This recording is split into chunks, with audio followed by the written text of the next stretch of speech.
Today, why philosophy may not be quite as dangerous as some people think, and whether Socrates' Jiminy Cricket was really what got him into trouble with the law.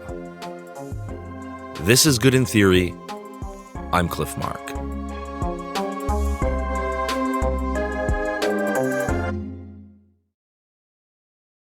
Welcome to part 3 of our series on Plato's Apology. Last episode, we finished covering the text of the Apology, which is the defense speech of a man who feels he's been unjustly silenced. And today, we're going to start looking at the other side. We're going to look at the reasons people have for wanting to silence each other, and the reasons the Athenians might have had for wanting to silence Socrates specifically. I'm going to look at two issues.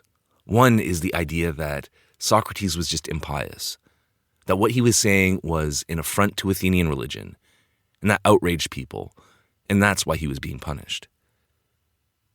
And the second reason that people might have had for wanting to silence Socrates is a little bit more philosophical. Here, the reason is that philosophy itself, it's not that it's impious, it's that it undermines all social values. Philosophy asks too many questions, and those questions lead to skepticism. And skepticism leads to a dangerous kind of moral anarchy that makes good politics impossible. I'm going to explain how these arguments work, both in Socrates' case and when I see them come up today. But I will tell you now that I don't think either of these arguments provide the strongest possible justification for censoring people. And I don't think either of them was the main reason that Socrates was convicted. But they did play a role, and you will see these arguments cropping up today, so they are worth a look. The official charge against Socrates was for impiety and corrupting the youth. So we really need to spend a little bit of time talking about impiety as a reason to shut people up in general, and as a reason to shut Socrates up in particular. Impiety, that's basically when you fail to show the proper respect or reverence for a sacred object, usually a god. And if you hold anything sacred at all in your life, and you've encountered someone who is really disrespecting it, then you probably know that wanting them to stop doing that is a pretty natural reaction. That said, in modern secular countries, like in Canada where I live, religious freedom is really important, and we have no official laws against impiety, and even the idea of censoring people for this kind of thing is not very popular.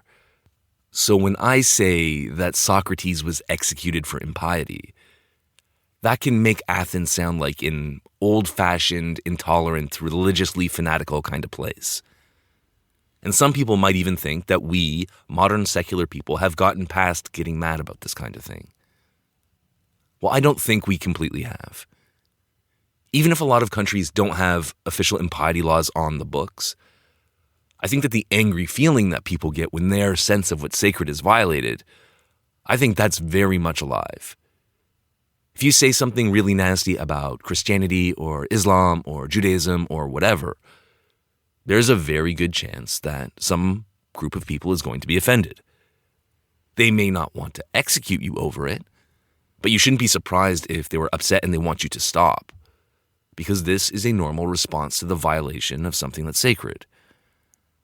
And what's more, this feeling of the sacred, this feeling of piety and the outrage about when it's violated is not confined to religion or to gods. A lot of people hold the nation in reverence, and they get upset if you burn or desecrate the flag. Some people get really mad about mom jokes. And there's another kind of common piety that I actually enjoy seeing violated. And that is the piety that some people have towards popular culture. People genuinely seem to revere some cultural objects, whether it's music or movies or novels, and they do not like when other people start messing with them. Not the rings, Randall. Say what you will about Jesus, but leave the rings out of this. There are intellectual properties that are held to be so sacred that fans will even turn in anger on creators if they violate some important dogma like Dumbledore is straight or Palpatine is dead, or just because they feel that Jamie Dornan is #NotMyChristian. Which is all to say that we modern secular people still know how to feel outraged piety. But as I said, in liberal countries, the idea of having explicit piety laws, of using the power of the state to stop impious behavior, is still very unpopular. And one of the big reasons for this is diversity. Most people don't share the same opinion of what's sacred or impious. So it'd be kind of tricky to just choose one idea of piety, whether it's Catholicism or Islam or ancient Greek paganism, and then impose it on other people. If you're doing something obviously impious, say drawing offensive cartoons of Muhammad, or dropping a crucifix into a jar of piss and calling it art, or breaking the dicks off some statues of Hermes, at best, you're only going to piss off a minority of Canadians, for example, and you're not going to get in trouble with the law. But Athens was different. They did have impiety laws on the books, and they had prosecuted people for it before Socrates. So does this mean that they were a bunch of intolerant religious fanatics punishing Socrates for offending the gods? Well, I'll start by saying that Socrates did have some fairly impious beliefs.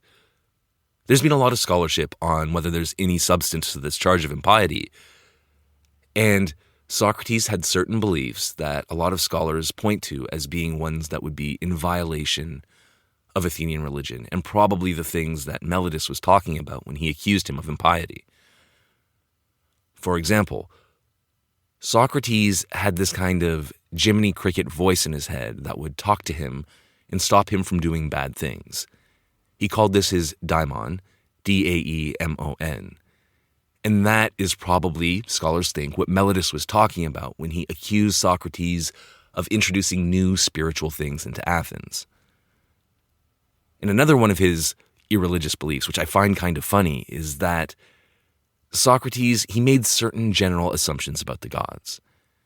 When he would argue and talk about the gods in Greece, he would argue from the premise that they were rational and just and nice, that they all got along with each other, so if an act was just, then the gods would like it, and if the gods did something, it was rational and for the good. And this may sound like a normal perspective on religion if you've lived under 2,000 years of Christianity, for example. But if you know anything about Greek mythology, you know that those Greek gods are not nice guys. They are irrational, emotional. They are constantly tormenting each other and humans. So when you read around the scholarship on Socrates' impiety, one of the big pieces of evidence was that Socrates thought the gods were too nice. So yes, Socrates certainly did have some heterodox religious opinions. But I do not think that this alone is why he got prosecuted. I don't even think it's the main reason. Because Athens was actually a pretty liberal place, and they were not super strict about religion. There was no central church enforcing a common orthodoxy. People did get in trouble for impiety sometimes, but historians have gone through the records, and when you get in trouble for impiety, when you get charged with that, it's because you did something pretty bad. You were performing mock religious ceremonies, or you actually robbed a temple, or you committed an irreligious act with an olive tree. It was never just for voicing some weird beliefs. And anyway, if Socrates' weird beliefs were really so bad, why didn't the Athenians go after him earlier? Socrates had been at it for over 40 years by then. They knew what he was up to. So if Athens was that uptight about piety, they probably would have got to him earlier. In summary, a sense of outraged piety is a very common psychological reason for people to want other people to shut up. But nowadays, the argument's not going to be very useful if you want to justify actually shutting someone up, because we live in diverse societies with freedom of religion, and it's just out of style to appeal to piety to justify censoring people. And even in Athens, where impiety was considered a fair reason to punish someone, Socrates' weird religious beliefs probably were not bad enough to merit the kind of trouble that he got in. So if impiety alone isn't a good enough reason to silence Socrates, what else could we use? Let's say you're upset by what someone's saying. You want them to shut up, but you know you can't appeal to piety. What do? Well, one strategy is to use this next argument, which I call the slippery slope to skepticism.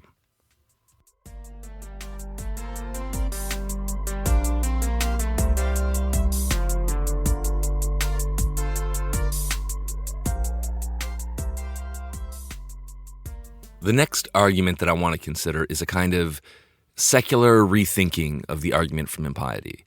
And that makes it easier to use if appealing directly to a particular religion would be awkward. And here, the argument isn't so much that what the person said is bad because it offended a certain religion. It's that philosophy in general, aka asking too many questions, is dangerous to stable politics, because it causes skepticism about shared social values, and those are essential to an orderly society.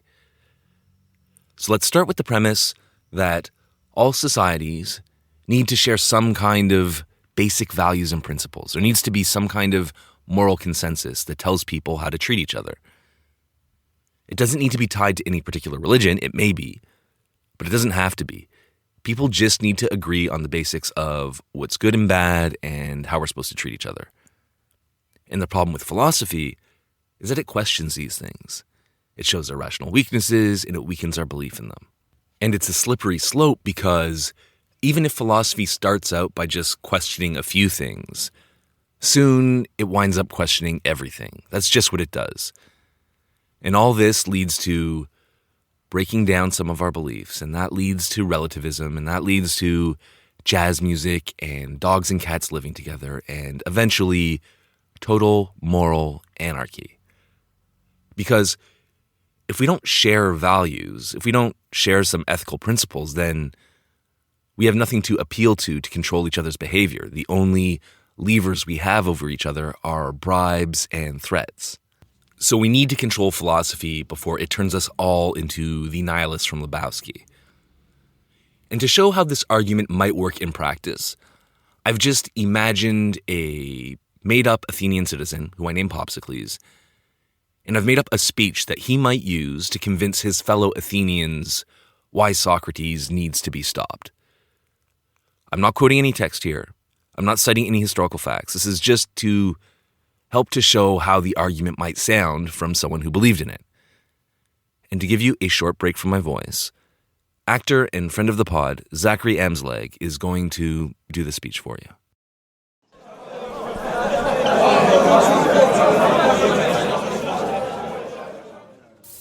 Fellow Athenians, your most cherished values are under attack. Every society has shared values. That's what holds them together. Without any shared values, all that's left is selfishness.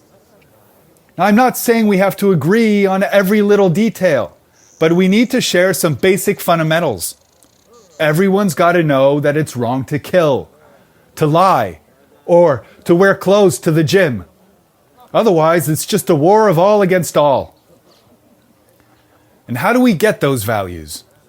From our parents, the laws, tradition, authority figures, the culture, and so on.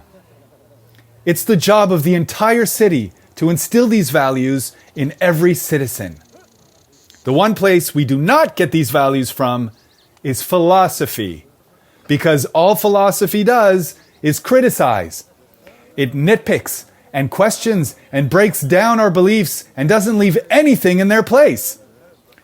Look at Socrates.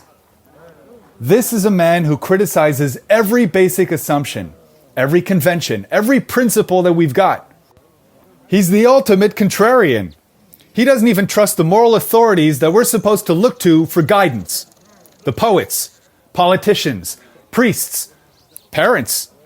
Socrates doesn't leave anyone unquestioned.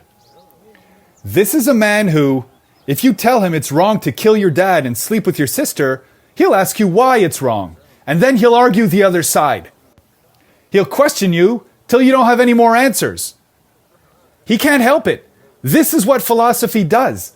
It breaks down all your ideas of right and wrong, but doesn't put anything back in their place.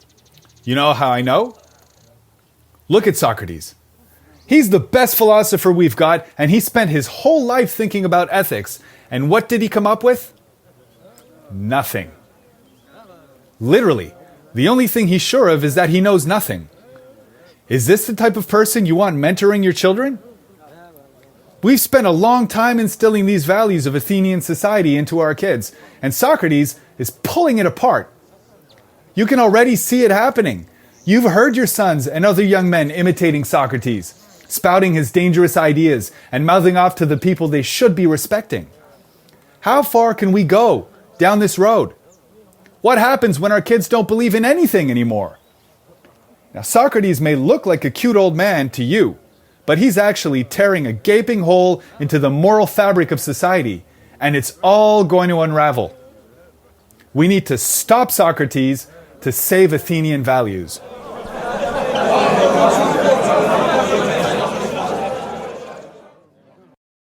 And that is how you would use the skepticism argument against Socrates. Even though I made this speech up and I wrote it in modern language, it's not totally anachronistic. People have been worrying about skepticism basically since they had values and questions. And this includes in ancient Athens. People did complain about this. Even Socrates himself in Plato's Republic makes an argument like this. He says that in the ideal city, you wouldn't let young men study philosophy because they wind up believing in nothing. And similar arguments have been made like this from time to time against philosophy or science, anything that was asking too many questions and people thought might undermine the moral foundations of society. In fact, in philosophy, this is a classic conservative move. It's to say that too much reason in philosophy is dangerous because human reason is weak. And the reason we have traditions is because we've learned things over many generations and encoded it into the culture. So when we leave tradition to follow our reason, we should be very careful. And you still see something like this argument today in casual context. For example, say someone doesn't like same-sex marriage, but they don't have an argument specifically against it and they don't want to sound homophobic, so they say, okay, same-sex marriage isn't so bad, but if we allow this, what's next? Are we going to let Megan marry her dog? Or iPhone marries Roomba? See, this kind of argument is a slippery slope to skepticism. It's the idea that questioning one moral assumption, that marriage is between a man and a woman, will eventually undermine all the moral beliefs in that area. And there's one more area where this argument comes up pretty regularly that I want to talk about, and that's in the study of political theory. Now, this is a little bit of inside baseball, but there are some political theory professors who like to tell their students that philosophy is dangerous, that Athens may actually have been onto something when they persecuted Socrates. And the reason for that is because critical philosophy, this kind of constant questioning, is a solvent that dissolves traditional values and common opinions. And this is dangerous to the individuals who study philosophy because our whole set of moral beliefs are just based on opinions, things we learned as kids. And so when you attack that, you're left with nothing. You're left with none of these crutches of tradition and moral opinion. You have to figure out what's right and wrong by the light of your own reason. And not everyone is up to this. So the people I'm talking about, they kind of romanticize philosophers as these great minds who alone can survive this encounter with skepticism. But because the people I'm talking about are professors of political philosophy, they're most worried about the danger that philosophy poses to politics. Good politics governs by values. We want to appeal to people's values to get them to do what we want them to do, to create social order. But if you trash all the values that we share, the only thing that politics will have left to use to govern is force. It can easily become this nihilistic war of all against all. In this argument, it keeps coming back because honestly, it has some things going for it. I can completely understand the motivation behind the arguments against skepticism, because The whole point of having values and traditions is that we value them. So it's not surprising that if you come along philosophically questioning all of them, people are going to make up arguments to defend the values and traditions that are under attack. Some things are worth believing in, so questioning them can be a problem. In the abstract, the argument from skepticism makes sense. The premises seem true to me. It does seem right that societies need some level of ethical consensus in order to operate nicely. And it is definitely 100% true that philosophy in general, and Socrates in particular, questions the moral assumptions of society. Socrates didn't just have weird religious opinions. He was questioning everything. He questioned the political values of democracy. He undermined respect for moral authorities. Anything. And it's true that people would walk away from conversations with Socrates scratching their heads and unable to sufficiently defend the opinions that they've held their whole lives. But the conclusion that confusing people with philosophy then leads to a general skepticism and moral anarchy, I don't think that's true. And I definitely don't think that could justify censoring an individual today or censoring Socrates in Athens. Let's start with the idea that some academics have that philosophy is this dangerous discipline because it explodes our traditional beliefs and sends our little moral compasses spinning. I get why people say this. I get why you might want to sex up your academic discipline a bit. But I'll tell you a little bit about my personal experience with philosophy and why it doesn't feel that dangerous to me.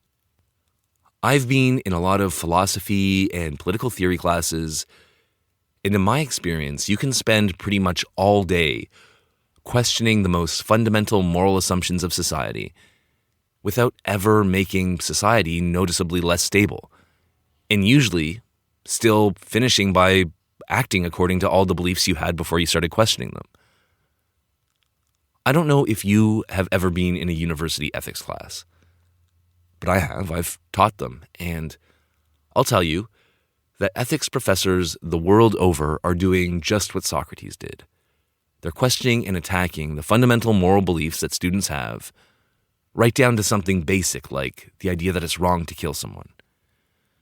This is how a typical ethics class in a university philosophy department might go. Teacher walks in and says, "So is it okay to kill people?" Class says, "No, of course not." And that's when the teacher starts the process of trying to prove them wrong. They say, "Okay, wrong to kill people, but can we run them over with a trolley? Can we push them off a bridge? What if they're fat? What if someone is sleeping in the hospital? Can you take out all of their organs if you'd save 5 other people by transplanting them? What if you wake up and someone has surgically attached a talented violinist to you while you were sleeping? Can you detach them even if they'll die?" And just so you know, I didn't make up these questions. These are all true philosophical hits that professors around the world discuss with their students and with each other. But my point isn't just that philosophers talk about weird and contrived examples. It's that the premise that philosophy questions moral beliefs is true. That's philosophy's job, especially ethics. It takes basic beliefs, it gets weird with them, turns them upside down, shows them to be contradictory, and generally exposes their weaknesses. And philosophy teachers, they're usually pretty good at what they do, and philosophy students are just starting, so if you're a student and you walk into class with any firmly held moral beliefs, you're probably going to be shown how weak they really are. So if you think that questioning and doubting really does cause a kind of moral breakdown, then you would expect philosophy students as a group to be some kind of revolutionary cadre of Johnson-chopping nihilists. But they aren't. My fellow philosophy students from undergrad, as far as I know, none of them went on to become trolley killers or anarchists. Most of them just went to law school and became upstanding upholders of the moral status quo. Philosophers have been discussing all of these questions. They've been pulling apart fundamental moral assumptions for generations, and society has not fallen apart. Or at least, if society has fallen apart, it wasn't philosophy's fault. It just seems to me that stable and orderly politics can coexist peacefully with a very high level of critical philosophical questioning. And I think that most of the Athenians on Socrates' jury would have felt the same way. And even if some of them were extra nervous and worried about philosophy causing skepticism, I don't think that this caused enough worry to enough of them to the point where they would actually kill Socrates. And Socrates has a pretty good argument that this is the case, right? In his defense speech, he points out that Athens was full of sophists. They were teachers of rhetoric who were explicitly relativist. They were teaching people to make weaker arguments seem stronger. So if anyone was going to cause skepticism, it was these guys. But they weren't being arrested. They were doing pretty good business in Athens. So if the Athenians really were that worried about skepticism, there's no reason they would have centered out Socrates. They would have had to do a general purge of all the intellectuals in the city. And also, if the questioning was such a problem, why did they wait till Socrates was 70 to come after him? And this, I think, illustrates the big problem with the argument against skepticism, which is that it's too general. It proves too much. So I think people turn to this argument, they turn to the slippery slope to skepticism, or they appeal to tradition when they're worried about some specific idea or value that's being undermined. They're actually worried about some specific form of speech, but they can't defend censoring it on its own terms. So they attack the process of questioning things in general, like the example I used of same-sex marriage. Most people are just worried about same-sex marriage. They're not worried about Meghan marrying her dog.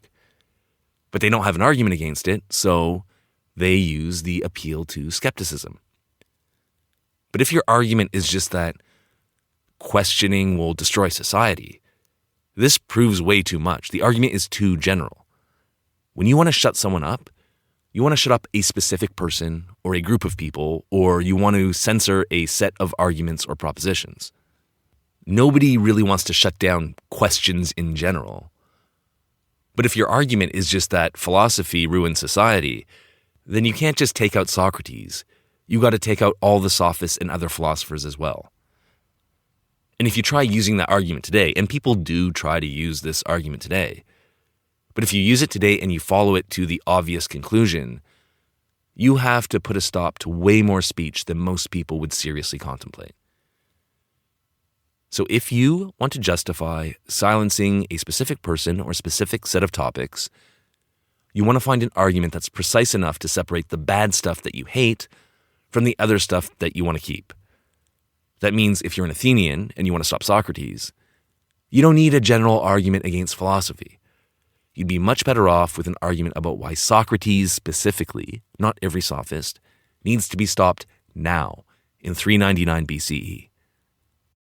I wanted to talk about impiety and skepticism today as reasons for silencing people, both because the arguments come up when people are discussing the trial of Socrates, and because they still come up when people are trying to censor each other today.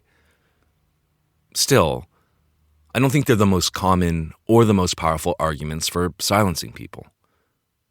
When I look around me, online, on TV, in real life, and I think of all the arguments I see over censorship and free speech and so on, it's not usually about piety or skepticism at the bottom of it.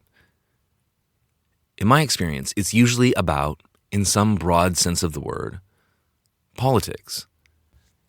And I think the same is true in Socrates' case. There was a lot going on politically in Athens at the time that can help us understand why Socrates got into the kind of trouble he got into when he got into it. And that's what I'm going to be talking about next episode. I'm going to fill in some of the political context. I'm going to explain why some Athenians had reason to believe that Socrates was a dangerous political enemy. And I'm going to explain why Socrates saw politics as a kind of brain disease that would make people petty and paranoid and very dangerous.